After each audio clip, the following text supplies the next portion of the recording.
Today, we're going to talk about how to build trust as a leader and drive real results. Trust is the foundation of leadership. Without it, people won't follow you, performance stalls, and engagement drops. But when trust is strong, we all know that teams work harder, communicate openly, and achieve better results. Have you ever had a boss whose approachability changed from day to day? In other words, you never knew who was going to show up to work. How'd that make you feel? Over my 20 plus years of leadership, I've had all types of bosses. And from time to time, I've had some just like that.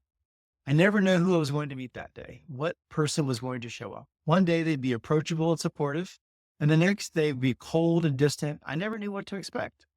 That lack of consistency made it hard to trust them, and it impacted the whole team. That experience taught me an important lesson. Trust isn't just about authority, also about reliability. In this video, I'm going to share 4 key ways to build trust as a leader, including practical steps that you can start using today. We'll cover how to be a leader your team wants to count on, why transparency strengthens relationships, how to handle difficult conversations without losing trust, and simple ways to show that you value your team. Stick around to the end. I'll share a challenge that will help you take the first steps towards strengthening trust with your team today. So number 1, the truth is trust starts with you. Be a leader worth trusting. As you know and have experienced in life, trust isn't just given, it's earned. And it starts with you. If your team doesn't see you as reliable, they won't trust your leadership. We also know that if you break trust, it's hard to get it back. Not impossible, but it is difficult.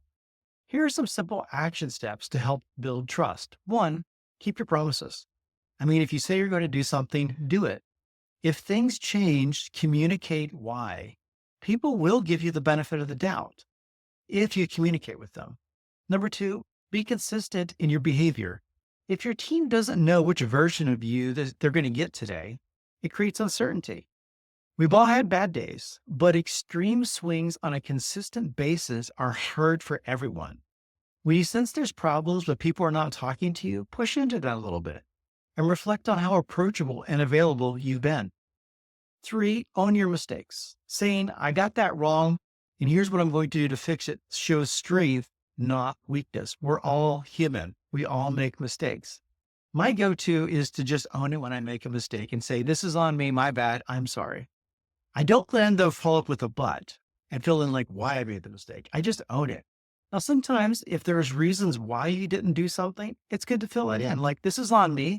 I'm not justifying it or downplaying it, but here's what happened. I overlooked some information or I did it. Sometimes filling in the blanks is helpful, but it's not a reason to negate your apology. So try this.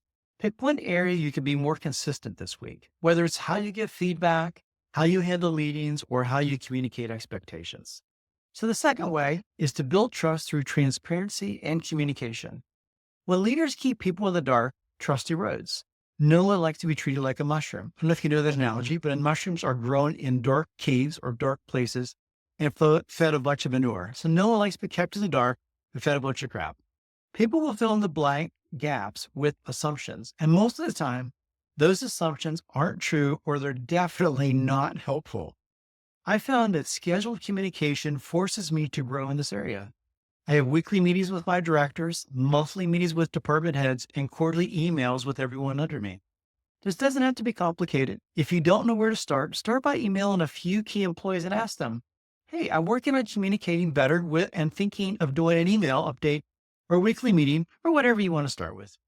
Ask them, what are some key areas or topics you would like to know more about on a regular basis that would make you feel more connected to the overall mission? Again, it's about not just you, but overall goals for everyone so everybody can improve. Some action steps. 1, be open about decisions. Share what you can, even when the news isn't great. 2, set clear expectations. Trust grows when people know what's expected of them. Are you having annual reviews based on goals? Or what are you doing so people know what's expected? Or are they just trusting in their heads they're headed in the right direction? And number 3, listen more than you speak. The best leaders make people feel heard. I use the acronym WAIT, W-A-I-T, which stands for, why am I talking?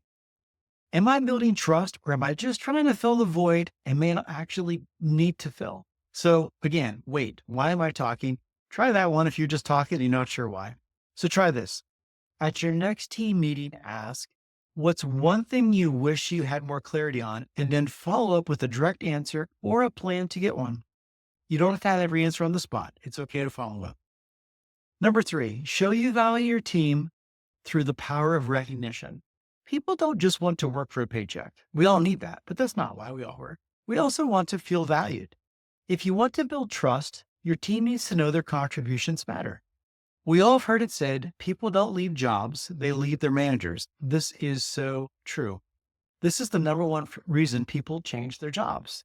Awesome employees will either stay or leave because of their boss.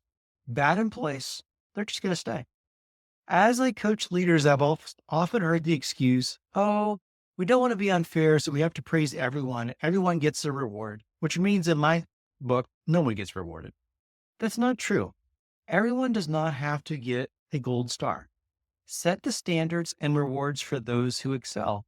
By raising the bar and recognizing accomplishments, you will see an overall shift towards excellence in employees that feel valued. Some action steps, 3 of them. 1, give specific praise. Instead of good job to everybody, say, I really appreciate how you handled that difficult situation. That showed great patience and professionalism. 2, celebrate small wins. Recognition shouldn't only happen after big milestones. Thank you cards, emails, texts, Slack messages, whatever you want to do, all help in this area. And then 3, ask for input. People trust leaders who respect their ideas. You likely won't get those ideas if you don't ask for them. Personally, some of my best breakthroughs as a leader have come from my employees' ideas. So try this. This week, intentionally recognize one employee for something they've done well. See how they respond. And number 4, handling difficult conversations without losing trust. Every leader will have tough conversations, whether it's about performance, conflict, or letting somebody go. How you handle these moments determines whether trust grows or if it's broken.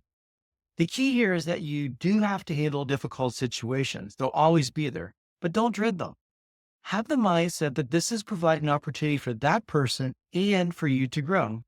How you handle it and how you react is up to each person.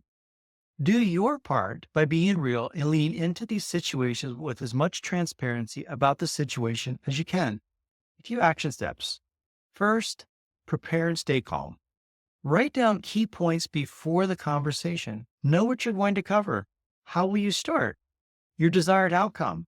What will happen if it's a not desired outcome? The exact opposite happens. Are you ready in your mind for those situations? 2, lead with empathy. Acknowledge their perspective after you share the concern. Let them talk. This is not a court case. It's 2 humans trying to solve a problem. You should not have a rebuttal after every comment they make.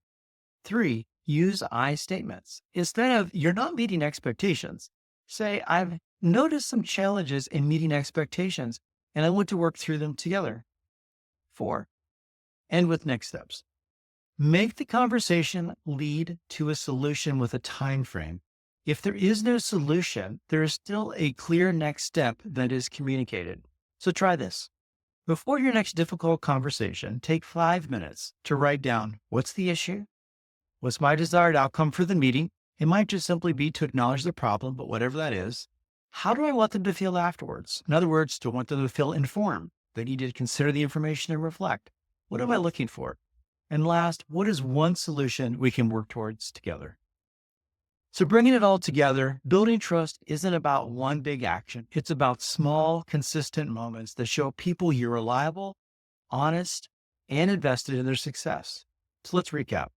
Be reliable, follow through on commitments that you make, communicate openly, be transparent, and set clear expectations. Show appreciation, recognize and build trust. Handle tough conversations with empathy and clarity. Now it's your turn. What is one action you'll take this week to build trust with your team? Drop it in the comments. I would love to hear from you. That's it for today's video. If you found this helpful, be sure to like, subscribe, and share with another leader who could use this. I'm Jonathan Hankin, your change agent coach. Keep questioning, keep growing, and keep leading change. See you next time.